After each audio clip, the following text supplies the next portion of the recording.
Hello friends, I would like to share a very important concept with all of you that's called minority attack. Before we talk about it, please pause the video and think about the position. It's black to play. Try to create a winning plan for black in this position.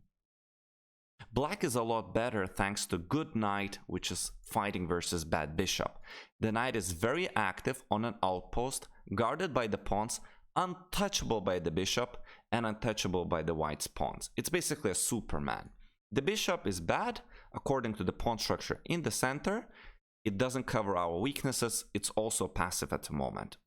However, it's not easy for black to create a winning plan. What is the object of an attack against which we can coordinate our pieces to attack it and win it?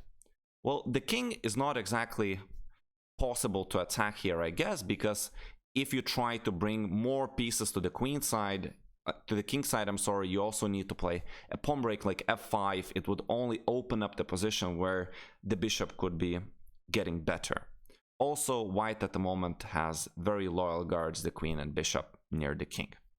So we look at other alternatives and we cannot see a pawn that is on open file that we can coordinate our pieces to attack that. Well, b3 pawn is always guarded by the pawn, so if we just attack it with many pieces, no point in that because it's guarded by the pawn. So we look around and it's really hard to find one if you're not aware of the minority attack. The purpose of it is to create a weakness, a pawn that is not guarded by other pawns on an open file. So we go a5 and a4. And the objective is really just to take and make b3 pawn a weakened one on an open file. So if we play, for example, a5, white in the game played h4, he wants to activate his bishop via this diagonal, we push a4.